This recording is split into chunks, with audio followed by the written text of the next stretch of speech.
अंतिम व्यक्ति तक ये लाभ पहुंच रहा है। अंतिम व्यक्ति तक जो जन कल्याण की योजनाएं हैं, वो योजनाएं इस केंद्र सरकार के बजट में जो पैसा आ रहा है वो पहुंचेंगी।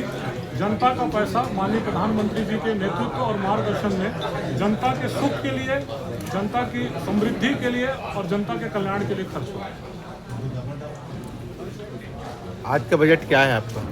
जो मुख्य मुद्दा क्या है बजट का, केंद्रीय बजट का? मुख्य बिंदु यह है बजट का कि जो जन कल्याणकारी योजनाएं हैं वो योजनाएं चलती रहेंगी, नई योजनाएं जुड़ेंगी। भारत विश्व आर्थिक ताकत के रूप में आगे बढ़ता रहेगा और सबसे बड़ी ताकत आने वाले समय में 2047 में बढ़ेगी। सर, प्रदेश भर में अवैध गौण खनिजों का परिवहन किया जा रहा है, खनन किया जा रहा है रेत का, उस पर कब रोक लगेगी? रोक लग रही है, लगातार कार्रवाइयाँ जारी हैं। कहाँ पे हुआ है सरकार कार्रवाई बताइए? अभी आप थोड़ी देर पहले जांजगीर में क्या कार्रवाई हुई है उसको पता है। कोरबा जिले में इतने गौड़ खरीद के हो रहे हैं जिसमें 45 लाख। कोरबा जिले में सिर्फ रेत है। 99% हमारा राजस्व कोरबा जिले में कोयले से आता है। जिले में भी हो रही है सर रेत उत्खनन अवैध, उस पर रोक नहीं लग पा रही है।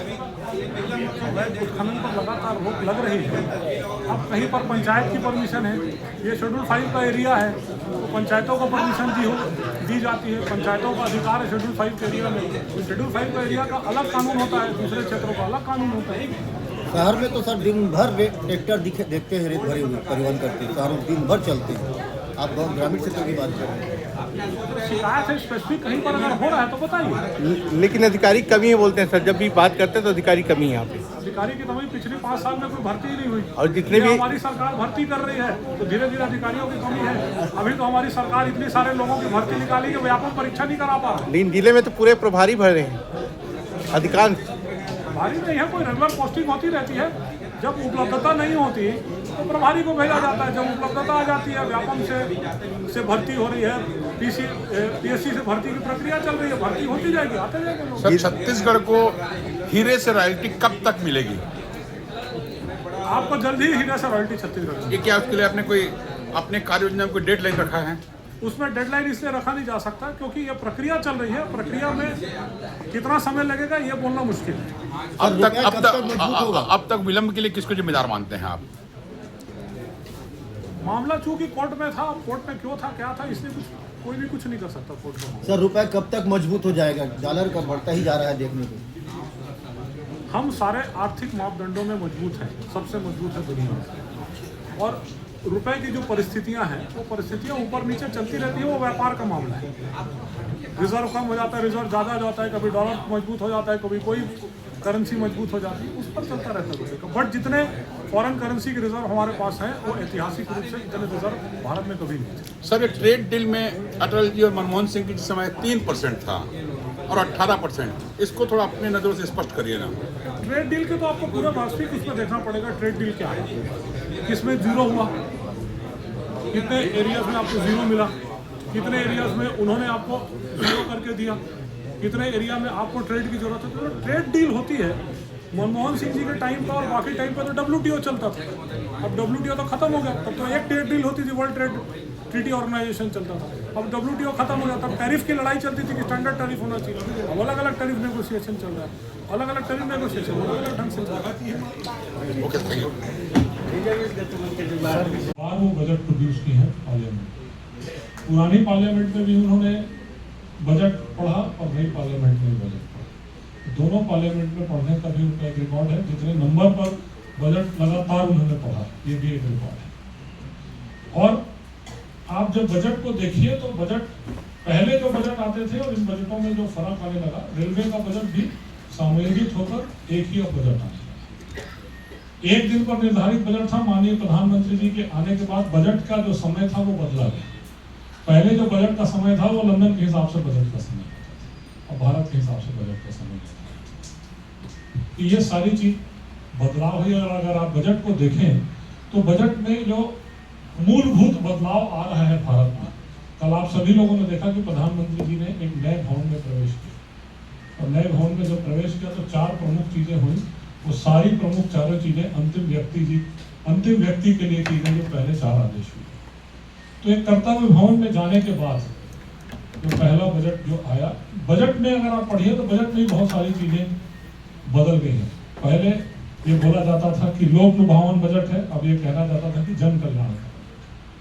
तो ये जो बजट है जनता के पैसे का बजट है, और जनता के पैसे का बजट जनता के लिए खर्चा हो, रोजगार सृजन के लिए, कृषि उत्पादकता के लिए बजट खर्चा हो, परिवार कल्याण के लिए पैसा खर्चा हो, युवा शक्ति को बढ़ाने के लिए पैसा खर्चा हो। इस तरह से ये बजट अब आने लगा है, ये जनता का बजट है। और इसके साथ साथ अगर आप बजट को देखिए तो रिफॉर्म का जो सिस्टम है, अगर इकोनॉमिक्स में रिफॉर्म नहीं होगा लगातार, तो हमको इंटरनेशनल सिस्टम में चलने के लिए रिफॉर्म करना जरूरी है। तो लगातार जो रिफॉर्म की प्रक्रिया है, वो रिफॉर्म की प्रक्रिया लगातार चल रही है, और पिछले 12 सालों में 350 रिफॉर्म्स किए गए। और रिफॉर्म करने का ही आज आपको एक परिणाम जो मिल रहा है कि 2014 में भारत 9वें नंबर की इकोनॉमी थी, आज 4थे नंबर की इकोनॉमी हो गई, और हम 3रे नंबर की इकोनॉमी तक पहुंचने के कगार पर हैं। और इन बजट का ही ये परिणाम है कि लगातार जो स्टेबिलिटी है, अगर आप देखिए तो बजट सबसे अच्छा वो होता है, चाहे आपका घर का बजट हो, चाहे आपके राज्य का बजट हो, चाहे आपके नगर निगम का बजट हो, चाहे इस देश का बजट, जो बजट एक कंटिन्यूटी से चलता रहे, लगातार निरंतरता उसमें बनी रहे। ये वही बजट है जो लगातार निरंतरता बनी हुई है। और आप निरंतरता का देखिए तो हमारी जो इकोनॉमी की ग्रोथ है वो 7% की ग्रोथ है, जो वर्ल्ड के सबसे ज्यादा आलोचक थे भारत की, आलोचना करने वाले लोग थे, वो भी आज मानने लगे हैं कि भारत सबसे तेज ग्रोइंग इकोनॉमी है वर्ल्ड की। डेटा भी बोल रहा है, IMF भी बोल रहा है, सारे अंतर्राष्ट्रीय अखबार भी बोल रहे हैं, राष्ट्रीय अखबार तो बोलते ही थे। दुनिया की सबसे फास्ट ग्रोइंग इकोनॉमी हम लगातार। कोविड से कैसे हम लड़ के बाहर आए, सारी इकोनॉमियों का ढांचा गिर गया कोविड के बाद, और कोविड से कैसे हम लड़ के बाहर आए, और लड़ने के बाद आज जो निरंतरता लगातार सभी क्षेत्रों में चल रही है, उसका ये निरंतरता का बजट है। बजट पे एक बहुत बड़ी चीज हुई कि डिफेंस की जो हमारी स्पेंडिंग है, ऑपरेशन सिंदूर के बाद जो हमारी डिफेंस की स्पेंडिंग है वो ऐतिहासिक तौर पर बढ़ाई गई है। आप रोज देख सकते हैं, राफेल का कल डील हुई, और बहुत सारी चीजों को सुरक्षा की जो समिति है, उस समिति ने निकाला, तो वो है। पर एक चीज और है कि रिकॉर्ड स्तर पर जो डिफेंस का प्रोक्योरमेंट हो रहा है, वो प्रोक्योरमेंट इंडिया की कंपनी से, मेक इन इंडिया, आत्मनिर्भर भारत के तहत डिफेंस का प्रोक्योरमेंट हो रहा है। तो ये भी एक निरंतरता है इस बजट में। इसके साथ साथ जो GDP की ग्रोथ है वो लगातार 7% के ऊपर GDP की ग्रोथ चल रही है। और इकोनॉमिक्स का मुख्य सिद्धांत अगर आप समझें तो 7% GDP की ग्रोथ, आप 9वें नंबर की इकोनॉमी में अगर 7% की GDP ग्रोथ करते हैं तो उसका क्वांटम क्या होता है। और आप विश्व की 4थे नंबर की अगर इकोनॉमी है और आप 7% GDP का ग्रोथ करते हैं तो आपका ग्रोथ का कोफिशिएंट कितना होता है, कितने तेजी से आप ग्रोथ कर रहे हैं। क्योंकि चाइना भी 4% में टिक गया है, जापान तो डिफ्लेटेड है, ग्रोथ नहीं है जापान में, और अमेरिका में ग्रोथ है। वो 1% 2% कर लेते हैं तो अपनी छाती पीटने लगते हैं। और हम 7% पे विश्व की 4थी नंबर की इकोनॉमी, और अगर हम 7% की ग्रोथ कर रहे हैं तो इस ग्रोथ में आप कितनी तेजी से, ये लगातार 12 साल में ग्रोथ हुई है, इसलिए आप 9 नंबर से 4थे नंबर पर पहुंच गए, और ऐसी लगा तो 3रे नंबर पर पहुंच जाएंगे 7% की ग्रोथ। और 60% ग्रोथ के मेंटेन करने के साथ साथ जो फिस्कल डेफिसिट है, जिसको एक पैमाना माना जाता है कि फिस्कल डेफिसिट, पिछली बार जो बजट में फिस्कल डेफिसिट बोला गया था कि फिस्कल डेफिसिट आपका जो रहेगा वो फिस्कल डेफिसिट 4.5 से नीचे है। फिस्कल डेफिसिट ये पहली बार हुआ है कि जो बजट में फिस्कल डेफिसिट का पैमाना बताया गया उसके भी नीचे, मैंने बेटर परफॉर्मेंस करके दिखा दिया, उसके नीचे हम आ गए। तो ये फिस्कल डेफिसिट का जो पैमाना है ये सबसे बड़ा पैमाना है। उसके साथ साथ जो हमारे, अगर इकोनॉमी का आप सिद्धांत देखें तो जो हमारी उधारी थी वो उधारी 17 लाख करोड़ से घट के 11 लाख करोड़। अगर देश उधारी से बार बार दूर जाता जा रहा है तो ये और अच्छी चीज है कि हम उधारी से अपनी आय लेकर, ना किसी से उधार कर, अपनी आय पर ये राष्ट्र चल रहा है। और आप पहली बार ये देखिए कि सरकार ने ये बोला कि जो हमारा GDP है वो GDP का 55% ही कर्जा होगा, माने हम आधा ही कर्जे पे चल रहे हैं। और उसको भी घटाकर अभी बोला है कि अगले साल के टारगेट में 55 लाया है। पहले किसी जमाने में 120% तक होता, उसको 55 तक लाया है और 55 से घटाकर 50 तक लाया है। अगले का टारगेट है 50 तक का। ये मूल सिद्धांत है। ये जब साउंड फुटिंग में आप कितना सैलरीकरण है, फेसलेस असेसमेंट है, फेसलेस रिफंड है। अगर आप अतिरिक्त पैसा दे दिए तो तुरंत आपके खाते में पैसा आ जाता है। ये सारी प्रक्रियाएं पहले कभी नहीं थी। जो इनकम टैक्स डिपार्टमेंट का सिस्टम सुधार दिया गया, आम जो नागरिक है उसको कोई इनकम टैक्स भरने से लेकर अपने रिफंड तक लेने तक कोई दिक्कत नहीं हो रही। ये इनकम टैक्स डिपार्टमेंट के लिए जो काम किया गया। इसके साथ साथ स्टेट और सेंटर की हर समय लड़ाई होती थी कितना प्रतिशत वित्त आयोग का पैसा मिलेगा और कितना नहीं मिलेगा।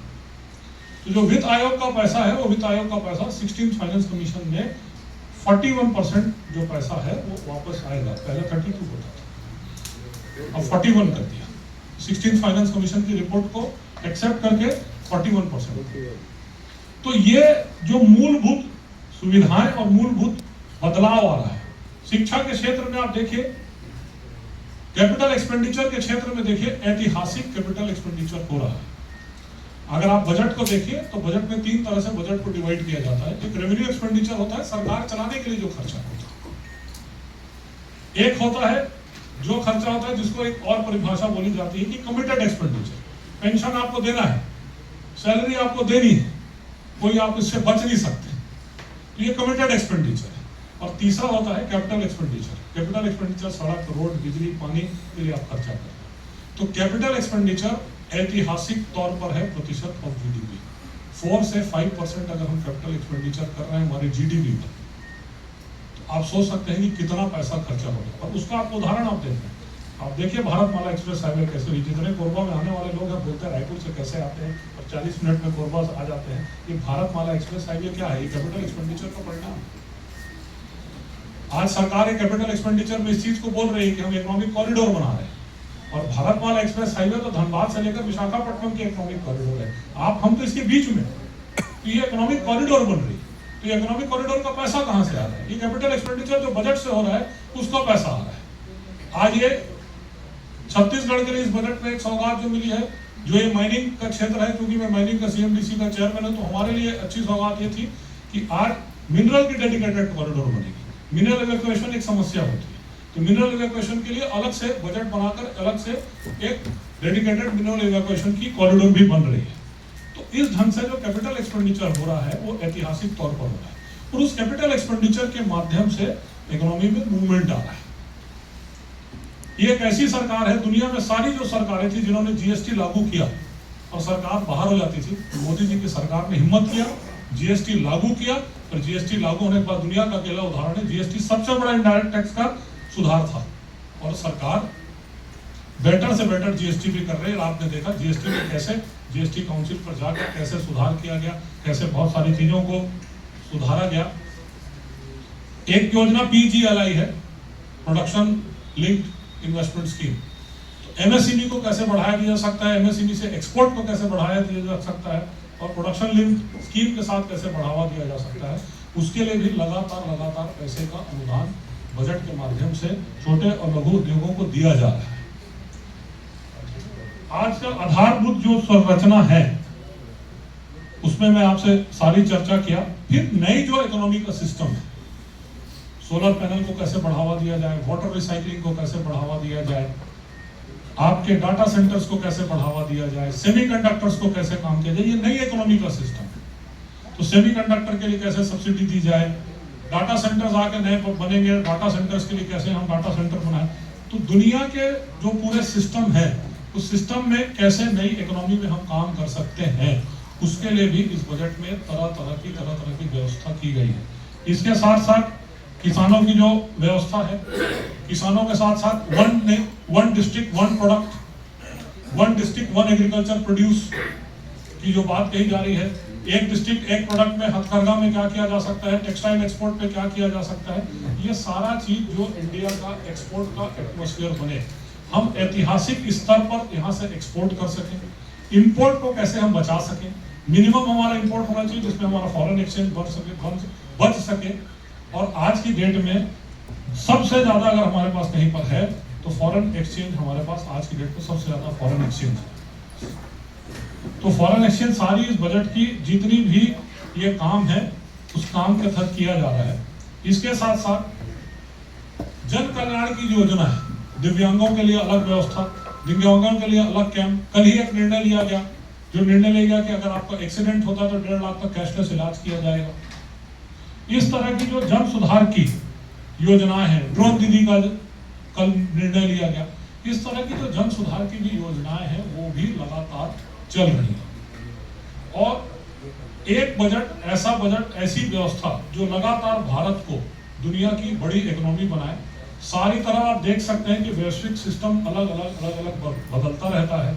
कभी टैरिफ की लड़ाई चालू हो जाती है, कभी इंटरनेशनल कहीं पर प्रॉब्लम आ जाती है, कहीं का तेल की प्रॉब्लम आ जाती है इंटरनेशनल युद्ध से। पर इन सारी चीजों को देखते हुए इंटरनेशनल व्यवस्थाएं हमारे कंट्रोल में नहीं, पर उन इंटरनेशनल व्यवस्थाओं से भारत के लिए क्या बेहतर किया जा सकता है। आज सबसे ज्यादा कहीं पर काम किया जा रहा है तो सप्लाई चेन में क्रिटिकल मिनरल पे काम किया जा रहा है। आप जो मोबाइल यूज करते हैं, आप जो लैपटॉप यूज करते हैं, उसमें क्रिटिकल मिनरल की आवश्यकता होती है। जो टावर्स यूज होते हैं उसमें क्रिटिकल मिनरल की आवश्यकता होती है। उनका सप्लाई चेन डिस्टर्ब मत हो, और क्रिटिकल मिनरल में क्या किया जा सकता है उस पर काम कर रही है सरकार। तो नई इकोनॉमी की तरफ काम करना, पुराने सिस्टम को नहीं छोड़ना, डिफेंस के ऊपर पैसा खर्चा करना और उसके बाद कैपिटल एक्सपेंडिचर करना, जन कल्याण की सारी योजनाओं को लेकर आना। प्रधानमंत्री योजना हो, प्रधानमंत्री का आपकी ग्रामीण सड़क योजना हो, चाहे प्रधानमंत्री आवास की योजना हो, चाहे जन कल्याण की जितनी योजनाएं, जितनी सरकार ने 12 साल में योजनाएं, उन योजनाओं को लगातार जारी रखना, उसके लिए भी पैसे की व्यवस्था करना और उसके बाद नई नई योजनाएं लाना, नए नए सिस्टम पे भारत को आगे लेके जाना। इस पूरी चीज को लेकर ये बजट आया था और ऐतिहासिक बजट था। और इस ऐतिहासिक बजट को पूरी दुनिया ने इस बजट को वेलकम किया। और बजट वही अच्छा होता है जो बजट आपकी निरंतरता, अगर हम अच्छे रास्ते पे चल रहे हैं तो उस रास्ते को और मजबूत करके आगे चलाने वाला ये बजट है।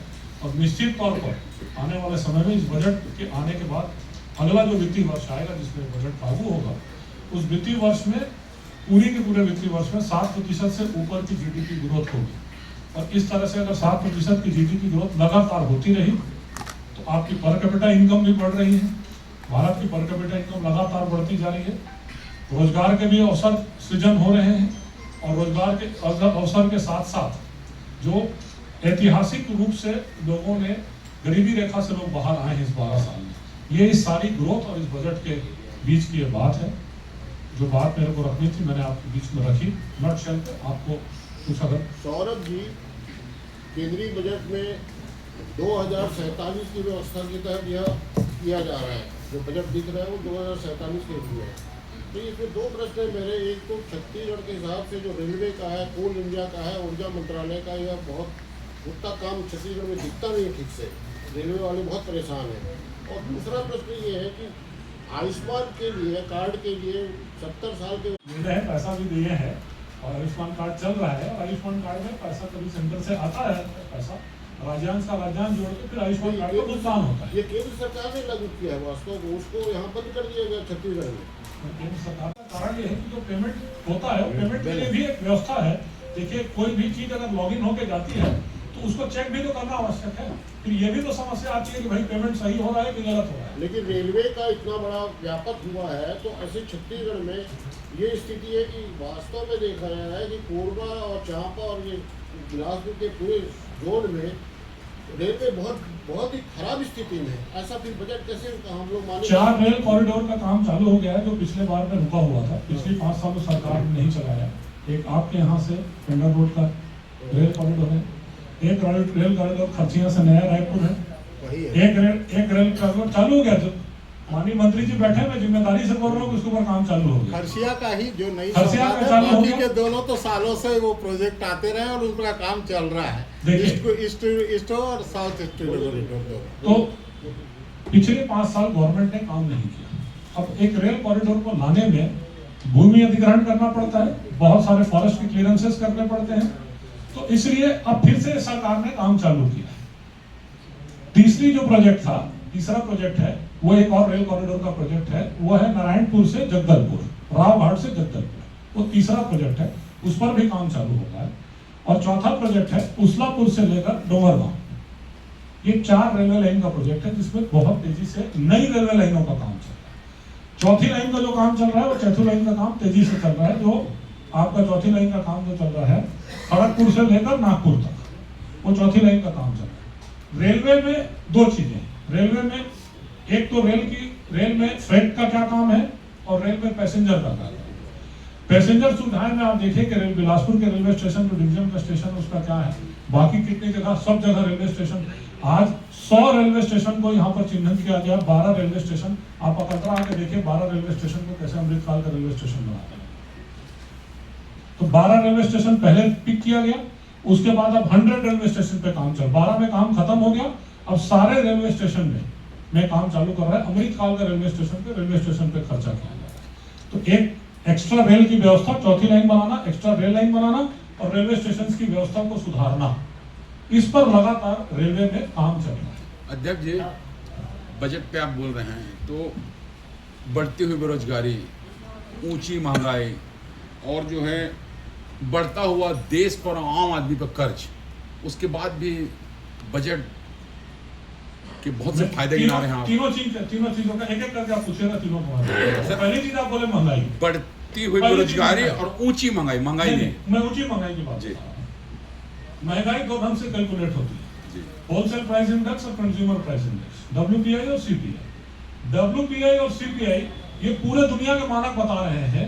मैं एक चीज बोलना भूल गया, WPI और CPI आज तक के भारत के इतिहास में मिनिमम है, सबसे कम आज की डेट में।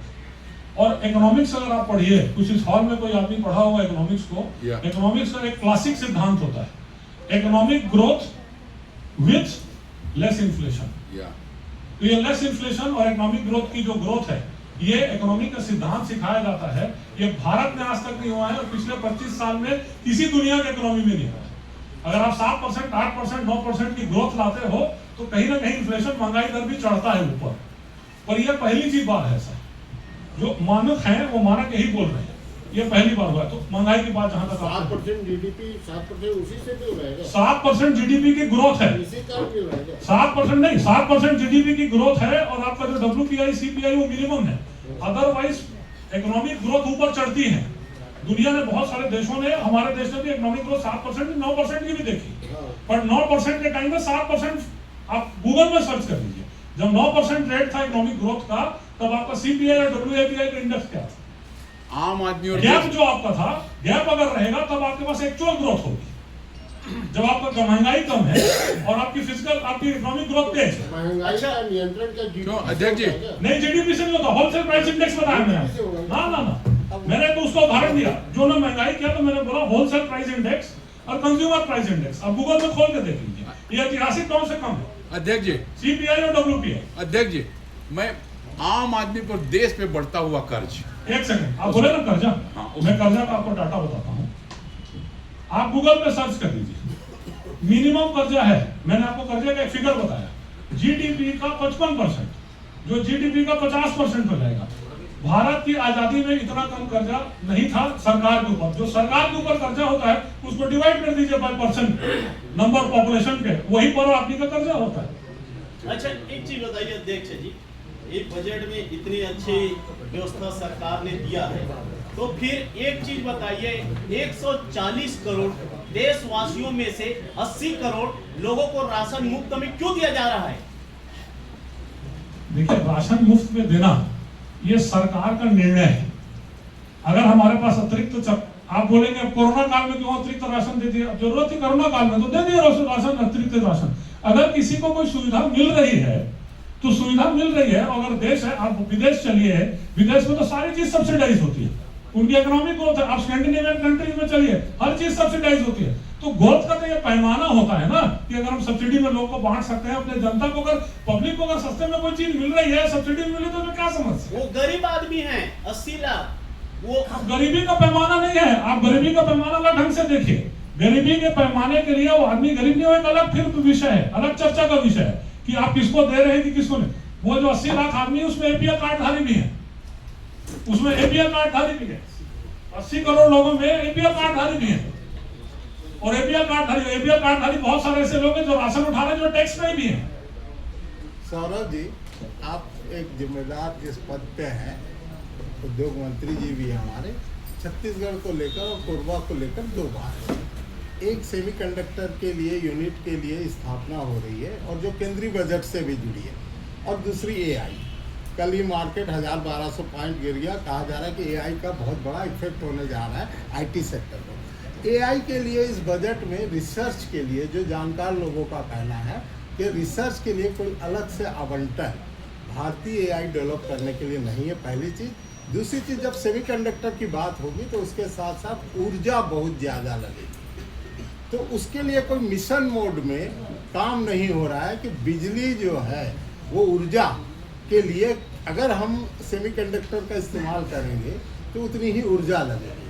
तो मिशन मोड की बात इस बजट में नहीं है। अब तीसरी बात, हमारे अपने ज़िले के लिए लिथियम, कटघोरा में जो लिथियम की प्राप्ति हुई है और जो सेमीकंडक्टर के लिए और उसके लिए जरूरी है ना, वो क्या होने जा रहा है और उससे रिलेटेड क्या कोई योजना आप दोनों मालूम बैठे हैं, क्या प्रदेश में बनी है लिथियम के लिए? कटघोरा बताओ फिर मैं लिथियम बोल दूंगा। लिथियम ला बता देगा ते हाँ, ये सही है। कोयला बहुत हो गए। सौभाग्य है जिले का कि लिथियम मिला है और लिथियम राष्ट्रीय उपयोग में होता है। यहाँ का आपका जो माइनिंग का राजस्व आता है उसका 99% राजस्व कोयले से। तो लिथियम में उसका जो सिस्टम था, सेंट्रल गवर्नमेंट ने लिथियम पे टेंडर किया और लिथियम पे आपको सबको पता है, वो बताने की प्रक्रिया नहीं होता। निश्चित तौर पे लिथियम के जो जितना प्रोग्रेस होना था लिथियम पे, वो प्रोग्रेस स्लो है। अब उसमें 2 चीजें हैं कि जो लिथियम का डिपॉजिट है, वो डिपॉजिट की क्वालिटी क्या है, उस पर एक डिस्प्यूट है कि लिथियम की डिपॉजिट की क्वालिटी क्या है।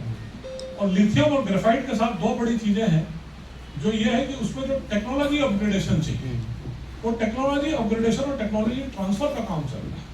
उसके बिना उसका जो ग्रेड ऑफ लिथियम है, ये ग्रेड ऑफ ग्रेफाइट है, ग्रेफाइट भी बलरामपुर में, तो ग्रेड ऑफ ग्रेफाइट को उपयोग नहीं किया जा सकता। उसका टेक्नोलॉजी ट्रांसफर का जो है, वो टेक्नोलॉजी ट्रांसफर के काम की प्रक्रिया ऊपर के स्तर पर चले।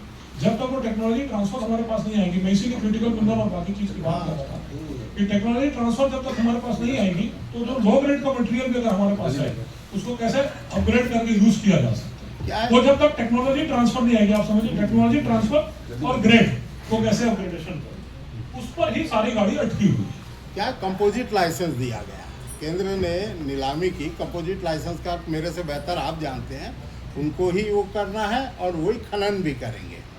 क्योंकि हम लोगों ने ये देखा कि एल्यूमिनियम उद्योग विनिवेश के समय 2001 में एल्यूमिनियम पार्क, मतलब उससे नीचे की इंडस्ट्रियाँ, क्या ऐसा होगा कि लिथियम निकले बाहर जाए और उससे बनने वाली इंडस्ट्रियों से हम वंचित हो, जो बड़ा नुकसान है इस प्रदेश का।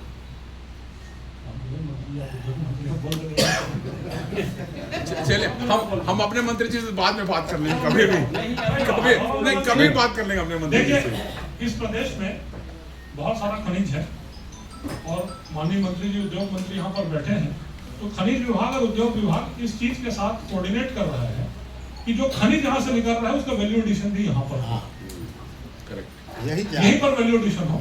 और इस चीज का खनिज विभाग और उद्योग विभाग लगातार इस चीज को बोल रहा है कि खनिज अगर हमारा रहेगा तो उद्योग आपको यहाँ पर लगाना पड़ेगा। उस स्तर पर बहुत सारे उद्योगों को बोला गया है, अलग से इस बात को बता देंगे इस मंच पर, उसको नहीं, बट बहुत सारे उद्योग को उद्योग विभाग के द्वारा बोला गया है और माइनिंग विभाग उस चीज को सपोर्ट कर रहा है कि भाई आपको हम देंगे। जैसे मैं उदाहरण आपको बोल रहा हूँ, अभी एक दंतेवाड़ा में नई खदान चालू हो रही है जिसमें CMDC NMDC पार्टनर है। उस खदान पे यह बोला गया है कि वो खदान का जो उत्पादन होगा वो छत्तीसगढ़ के उद्योगों को दिया जाए या छत्तीसगढ़ में जो उद्योग लगाएगा उसको दिया जाए।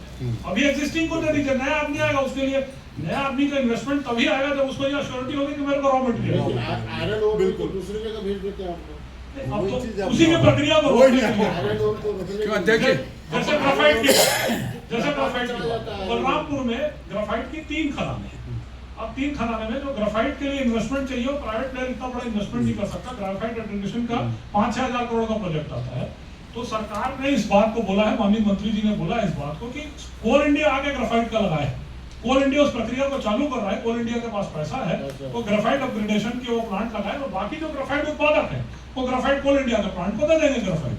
तो उसको श्योरिटी मिल गई कि मेरे पास रॉ मटेरियल है और उसका प्लांट लगे। तो ये प्रक्रिया चालू की जा रही है माइनिंग विभाग और उद्योग विभाग का कोऑर्डिनेशन। खनिज विभाग में छत्तीसगढ़ में क्या होता है, जैसे आयरन ओर है, आपने जापान को भेज दिया गया, सारा पैसा तो जापान कर रहा है, यही बात बताइए। ऐसे हमारे यहाँ हर खनिज में ऐसा हो रहा है ना, इसके ऊपर रोकथाम बहुत जरूरी है। आयरन हमारे लिए बहुत नुकसानदायक रहा है छत्तीसगढ़ के लिए। अब इसीलिए मैं बताया ना कि अब जो नया आ रहा है उसमें कैप लगा दी गई सरकार द्वारा कि हम देंगे हमारे लोकल उत्पादक को। ऐसा होगा तो बहुत अच्छा है। नहीं हो रहा है, ऐसा हो रहा है, मैं जिम्मेदारी से इस बात को बोल रहा हूँ अध्यक्ष कि जी, ऐसा हो रहा है। हम लोकल उत्पादक को देंगे, लोकल उत्पादक में इन्वेस्टमेंट आएगा, अध्यक्ष जी, वैल्यूएशन की जरूरत है। अध्यक्ष जी बजट में आते हैं, मतलब किसानों की आय दुगनी होती है, हम पिछले 11 साल से सुन रहे हैं। अभी 2026 के बजट में किसानों के एमएसपी और कर्ज माफी के लिए क्या कोई भी स्कीम है? देखिए, कर्ज माफी की जो प्रक्रिया है वो राज्य सरकारें करती है, केंद्र सरकार किसान सम्मान निधि देती है, नहीं, इनपुट सपोर्ट दे रही है केंद्र सरकार। सर सेंट्रल से भी कर्ज माफी की इनपुट दे रही है, वो इनपुट दे रही है, केंद्र सरकार इनपुट दे रही है किसान सम्मान निधि के नाम से। एक चीज, एमएसपी की जो खरीदी की बात है, एमएसपी मिनिमम सपोर्ट प्राइस, हम क्यों चाहेंगे हमारा किसान एमएसपी पे खरीदे, उसके ऊपर भी तो बेच रहे हैं ना हमारा किसान। अगर आज सरबती गेहूं है या बासमती का चावल है या देवभोग का हमारा चावल है, हमारे अच्छी क्वालिटी का जो चावल है, छत्तीसगढ़ में भी अच्छा, आपके जिले में भी कोई एरिया में ऐसे चावल होते हैं जो एमएसपी के ऊपर चलते हैं। बहुत सारे एग्रीकल्चर जो प्रोड्यूसर, एमएसपी तो मिनिमम सपोर्ट प्राइस है, इस मिनिमम सपोर्ट प्राइस पे खरीदी होनी है। और बहुत सारा ऐसा छत्तीसगढ़ भारत में उत्पादन होता है जो एमएसपी के ऊपर चलता है। एमएसपी देने की क्या बात है? एमएसपी के ऊपर अगर मार्केट में खरीदी हो रही तो क्या समस्या? एमएसपी तो स्टेट के सर, एमएसपी तो स्टेट के मुख्य फसलों पर ही मांगा गया है, जब भी मांगा गया है जी, एमएसपी किसी भी स्टेट के मुख्य फसलों पर ही मांगा गया, जब भी मांगा गया। और आज देश का पूरा किसान एमएसपी को ही जो है, छत्तीसगढ़ में तो धान की खरीदी एमएसपी से कई गुना ऊपर हो रही है, एमएसपी से कई गुना ऊपर हो रही है छत्तीसगढ़ की धान की खरीदी, और ऐसे मध्य प्रदेश और बाकी और राज्यों में एमएसपी के ऊपर खरीदी। अध्यक्ष जी, मेरा एक अच्छा सवाल है इस बजट में। अध्यक्ष जी, इस बजट में हमने भी अभी अजीत खान की इस बजट को लेकर के मेरा अच्छा सवाल है आपसे। भारत में दिनों दिन स्कूल बंद क्यों हो रहा है और शिक्षा के स्तर गिर क्यों रहा है, और बजट का जो पैसा होता है वो कम क्यों हो रहा है? सन 2014 में देखिए, 15 में देखिए, 16 में देखिए, 17 में देखिए, दिनों दिन बजट कम होते जा रहा है, बढ़ क्यों नहीं रहा है? एजुकेशन में जो अलॉटमेंट होता है, एजुकेशन का जो अलॉटमेंट होता है, एजुकेशन का 75% भाग राज्य सरकारों के पास होता है। केंद्र सरकार जो 41% में बोल रहा हूँ, फाइनेंस कमीशन से डिवेल्युएशन होता है, राज्य सरकार के पास 75% भाग जो होता है, शिक्षा का 75% खर्चे का पावर राज्य सरकार के पास। आपके प्राइमरी स्कूल कौन चलाती है? पूरे भारत भर में राज्य सरकार चलाती है, केंद्र सरकार नहीं चलाती। केंद्र सरकार हायर इंस्टीट्यूशंस को चलाती है, IIM, IIT इसको चलाती है, HRD यूनिवर्सिटी इनको चलाती है, या सेंट्रल फंडेड यूनिवर्सिटीज, स्टेट की भी यूनिवर्सिटीज वो नहीं चलाते। स्टेट की यूनिवर्सिटी भी हायर एजुकेशन डिपार्टमेंट स्टेट का चलाता है। तो अब केंद्र सरकार तो उनको डिवेल्यूएट करके पैसा दे सकती है। अलग अलग राज्यों में अलग अलग पार्टियों की सरकार है, वो सरकार अगर उतना जीडीपी का पैसा नहीं खर्चा कर रही है एजुकेशन या हेल्थ के ऊपर, तो केंद्र सरकार क्या?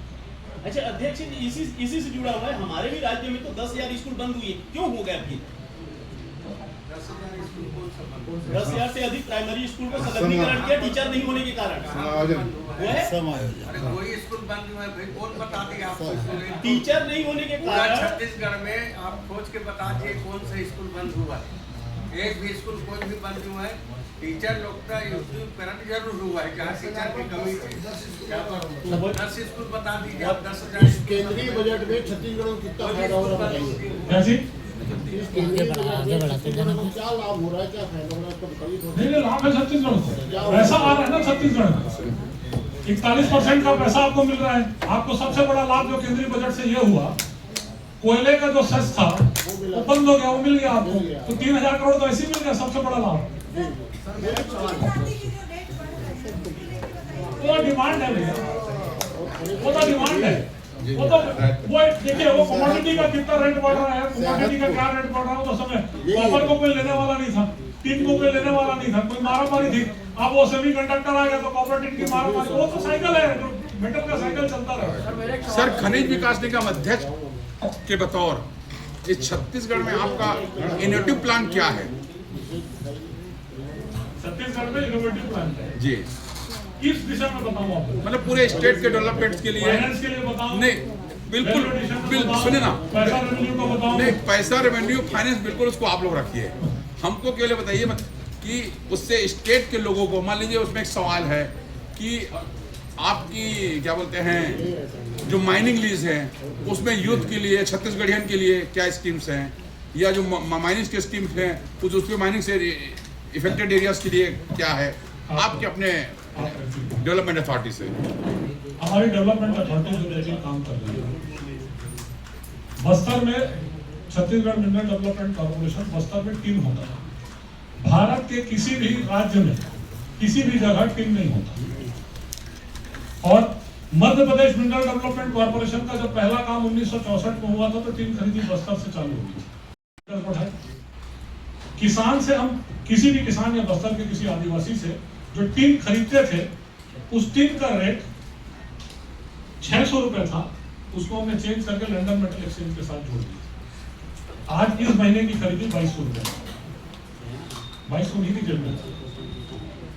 जितने टीम सेंटर थे वो टीम सेंटर को बढ़ा दिया।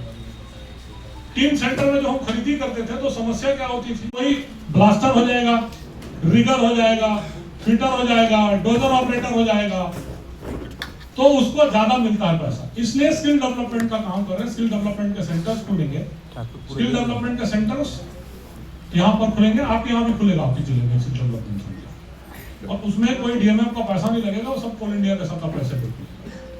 वहां पर ट्रेनिंग होगी, एग्जिस्टिंग एक ट्रेनिंग होगी नए बच्चों की, और उससे ASCTC जो टेक्निकल एजुकेशन है, वो टेक्निकल एजुकेशन से नई जो शिक्षा नीति है उसके तहत उनको हम ग्रेजुएशन की डिग्री भी देंगे।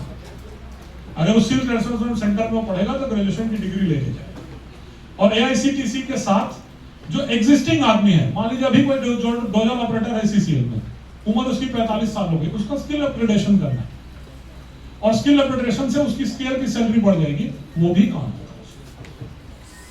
तो स्किल डेवलपमेंट का काम होगा। और 1992 में पहली बार सर्वे हुआ कि यहाँ पर हीरा है करके, देवभोग में, तब रायपुर जिला होता था, गरियाबंद जिला, उसका एक विकासखंड देवभोग। और देवभोग में एक पूरा एरिया है जिसको आप लोग जानते हैं, जहाँ पर किडनी का प्रॉब्लम होती है, क्या जगह तो मैं भूल गया, वहाँ पर हीरा भी बहुत अच्छा होता है। And one of the reasons kidney के प्रॉब्लम के कारण वो हीरा भी, पलारी खुर्द, पलारी डांट, और वो क्या जगह है, 3 वहां पर ब्लॉक है। अब हीरा का एक माइनिंग जब होती है तो एक माइनिंग में पूरा प्रोसेस होता है, मैंने ठीक बात बोली कि CL क्या होता है, ML क्या होता है।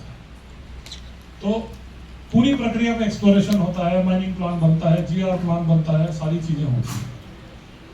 GR प्लान बना, माइनिंग प्लान बना, सारा हुआ। 4500 स्क्वायर किलोमीटर का एरिया को पूरा एक्सप्लोरेशन के लिए दिया गया। एक्सप्लोरेशन का जब टेंडर हुआ, एक्सप्लोरेशन करने के बाद पार्ट एक्सप्लोरेशन हमने किया, प्लॉट एक्सप्लोरेशन आगे भी किया। उसके बाद 4 कंपनियों ने टेंडर लिया, 4 कंपनियों ने पार्टिसिपेट किया। जो मैं स्पष्ट इस माध्यम से बोल रहा हूँ कि जिसमें जो विसंगतियां हैं वो दूर हो जाए।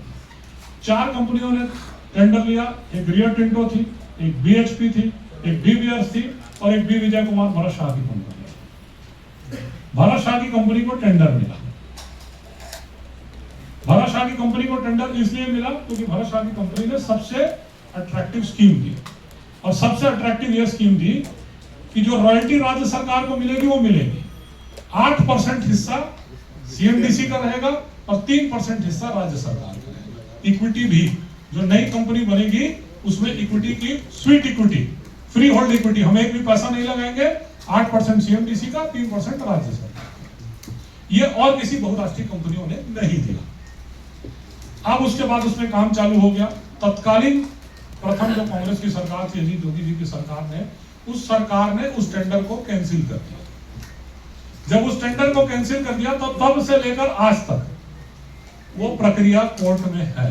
सुप्रीम कोर्ट नहीं, ये 4 प्रक्रिया थी। पहले उन्होंने टेंडर कैंसिल किया, अगली जो पार्टी थी वो हाई कोर्ट गई। जब हाई कोर्ट गई पार्टी तो हाई कोर्ट में पार्टी गई तो हाई कोर्ट में पार्टी केस जीत गई। और हाई कोर्ट ने एक लाइन लिखी कि इसका फाइनल डिसीजन जो होना चाहिए वो होना चाहिए ट्रिब्यूनल से, सेंट्रल के ट्रिब्यूनल से। वो सेंट्रल ट्रिब्यूनल में चला गया। सेंट्रल ट्रिब्यूनल ने बोला कि इसको ऐसे करना चाहिए, राज्य सरकार के पास। राज्य सरकार के पास आ गया, उसके बाद आज भी कोर्ट की प्रक्रिया को कौन करेगा? ये एक प्रक्रिया। पर आप लोग डायमंड की बात बोल रहे थे, तो छत्तीसगढ़ में एक स्थान है, स्थान मैं नहीं बताऊंगा, जिसमें एनएमडीसी और सीएमडीसी की एक जॉइंट वेंचर कंपनी है जिसको बहुत अच्छे डायमंड के डिपॉजिट्स मिले हैं। ये बहुत हाई लेवल पर वो काम चल रहा है। जगह नहीं बताना सर, जगह प्रेस को नहीं बताना है कि नेताओं को नहीं बताना है? किसी को नहीं बताना, किसी को नहीं बताना है, किसी को नहीं बताना। और आप सब आप बताएं। बहुत सारे बजट राज्य शासन को प्राप्त होता है और यहाँ मेडिकल कॉलेज की भी स्वीकृति हुई है। तेज गति से साथ काम भी चल रहा है। मेडिकल कॉलेज अभी शुरू हो गया, जिला हॉस्पिटल में चल रहा है और धीरे धीरे कोरबा पर भी स्वास्थ्य सेवाएं अच्छा कैसे हो इसके लिए राज्य सरकार भी लगातार प्रयास कर रही है। और मेडिकल कॉलेज जैसे उपलब्धि पूर्वक मिला है, इससे स्वास्थ्य के लिए कोई बड़ा चीज हो नहीं सकता। और तेज गति के साथ काम भी उसका प्रारंभ हो गया है। 1-1.5 साल 2 साल के अंदर में पूरा भवन बन के तैयार हो जाएगा तो और उसमें बड़ा विस्तार डॉक्टर वगैरह सारी चीज़ों का होगा। तो निश्चित तौर पर स्वास्थ्य सेवाओं के लिए राज्य सरकार केंद्र सरकार दोनों का बहुत सारे बजट राज्य सरकार को प्राप्त होता है। कई चीज़ों को डायरेक्ट केंद्र सरकार करती है और बहुत सारे बजट राज्य सरकार को भी आवंटन होता है कि राज्य सरकार अपने स्वास्थ्य, चिकित्सा, शिक्षा जिसको आगे बढ़ा सके। इसके लिए कई तरह से सहयोग राज्य भारत सरकार से मिलता है। इस बजट में भी छत्तीसगढ़ सरकार को बहुत सारे बजट प्रावधान में जुड़े हुए हैं। आज जितने भी छत्तीसगढ़ में सड़क बन रहे हैं केंद्र सरकार के माध्यम से ही, चाहे भारतमाला हो चाहे NH हो, की सड़कों का निर्माण पूरे देश के साथ छत्तीसगढ़ में हो रहा है। तो भारत सरकार का ही तो पैसा है जिससे सड़क बन रहा है। इस तरह से बहुत सारे व्यवस्थाएं सरकार के माध्यम से हो रही है। किसी चीज का कोई कमी नहीं है। धीरे धीरे हम लोग भी प्रयास कर रहे हैं। अभी हम लोग स्वास्थ्य के बारे में आप बोले, उद्योग विभाग से स्वास्थ्य हॉस्पिटल को भी उद्योग को दर्जा दिए हैं ताकि पूरे छत्तीसगढ़ में बड़े बड़े हॉस्पिटल खुले। कोरबा में भी 2-3 बड़े हॉस्पिटल भी चालू हो रहे हैं, प्राइवेट हॉस्पिटल। और छत्तीसगढ़ में भी कई जगह बड़े हॉस्पिटल, चाहे सरगुजा से लेकर बस्तर तक के स्वास्थ्य सुविधाएं अच्छा मिले। इसके लिए उद्योग हॉस्पिटल को भी हम लोगों ने उद्योग का दर्जा दिया हुआ है ताकि हॉस्पिटल ज्यादा से ज्यादा छत्तीसगढ़ में स्थापित हो। इसकी भी व्यवस्था सरकार ने की है। क्यों सौरभ जी, पूर्व की सरकार बता दीजिएगा अभी अगर कोई हमारी सरकार में कोई मेरा इसी नहीं, में मेरा वो जो शिकायतें थी वो डिसॉल्व हो गए हैं आपके? उसी शिकायतें के कारण तो बहुत सारे आदमी लोग ईडी में अंदर है, आपके कलेक्टर भी अंदर है ईडी में। अच्छा, तो 25-26 में डीएमएफ से कितना CSR और डीएमएफ से कितना राशि मिला और कितना खर्च हो गया है? वो मैं उस अब मैं विधायक नहीं हूं तो मेरे पास उस चीज की जानकारी नहीं। जब तक था विधायक तो सारी जानकारी। मेरा एक सवाल है, मैं अभी आया हूं। बात उठाया, जब ओरिजिनल बात उठाया उसी डीएमएफ की शिकायत में आपके तत्कालीन कलेक्टर कहाँ है? वो तो ननकी राम जी बोलते हैं मेरे कारण में हुआ है अंदर। कंवर जी बोलते हैं हाँ। कैसे श्रेय लेने का तरीका है? तो श्रेय आप ले रहे हैं, ननकी राम जी लिखा पढ़ी की है। हमारी पार्टी को हमारे वरिष्ठ मेरा नेता जी अध्यक्ष महोदय जी, मेरा एक सवाल है प्लीज। राम जी श्रेय ले रहे हैं तो अच्छी बात है। सदैव नरती राम जी हमारे आदरणीय हैं। हाँ महोदय जी, मेरा एक सवाल है प्लीज, इधर सुनिए सर प्लीज। मेरा निवेदन ये है, देखिए सबसे ज्यादा रॉयल्टी छत्तीसगढ़ में कोरबा जिला से जाती है केंद्र सरकार को माइनिंग से, लेकिन उस क्षेत्र के लोगों के साथ इतना अन्याय किया जा रहा है कि किसी को भी कोई लाभ नहीं मिल पा रहा है, न क्षेत्र में विकास हो रहा है। चना मुर्रा की तरह डीएमएफ को बांट रहे हैं नेता मंत्री अपने अपने फायदे के लिए, अपने कमीशन काटने के लिए। और खनन प्रभावित क्षेत्र में जाके देखिए आप, न पानी है, न बिजली है, न सड़क है, बहुत दुर्गति है। इस मामले में मैं चाहता हूँ कि आप सीएम तक इस बात को पहुँचाएं, है ना। मेरा निवेदन ये है, कृपया बताएं। पहले डीएमएफ जिसको हम बोलते थे वो प्रधानमंत्री जी ने उसका नाम बदल दिया। हाँ जी, है ना जी। और उसकी जो गाइडलाइंस आई है जी, वो गाइडलाइंस एक बार आप उठा के देखिए। मेरा सबसे आग्रह है वो गाइडलाइन खनन प्रभावित क्षेत्र को ही फोकस करें। तो सर वो गाइडलाइन तो बना हुआ है, लेकिन कलेक्टर और मंत्री जी इम्प्लीमेंट कराएं उस क्षेत्र के लिए, तब तो होगा ना। सिर्फ गाइडलाइन बनने से थोड़ी होता है। चालू हो गया। पिछली 5 साल में डीएमएफ ऑनलाइन पोर्टल नहीं था, ऑनलाइन सर 2015-16 से सर मेरे को पता है, सुनिए ना, मेरा निवेदन है महोदय जी, 2015-16 से डीएमएफ चालू हुआ है। आज तक एक ठो मॉडल गांव बता दे भूस्थापित क्षेत्र में जिसमें डीएमएफ के तहत बनाया गया है, मेरे को आप ये बता दीजिए। आप एक ठो मॉडल गांव बता दें। 2015-16 से डीएमएफ चालू हुआ है, मेरे को अच्छे से याद है, और हम ही लोग पहल करने वाले थे। कोयला मंत्री का घेराव हम ही लोग किए थे, उस समय जो है जायसवाल जी थे। हाँ, तो महोदय जी मेरा निवेदन ये है कि उस क्षेत्र का विकास के लिए भी महत्व देना चाहिए। लोकल नेता सब जगह अभी आप देखिए तो अभी गाइडलाइन का उठा के देखिए, पूरी गाइडलाइन उसी पर है कि वहाँ पर जो पैसा है वो डीएमएफ का जो पैसा है वो खनन का पैसा प्रभावित गाँव में ही खर्चा होता है। अब नहीं पूछूंगा, इसमें ऑडिट होगा मैडम ना, मैं इसी को जिम्मेदारी से बोल रहा हूँ आपको कि ऑडिट हो रहा है।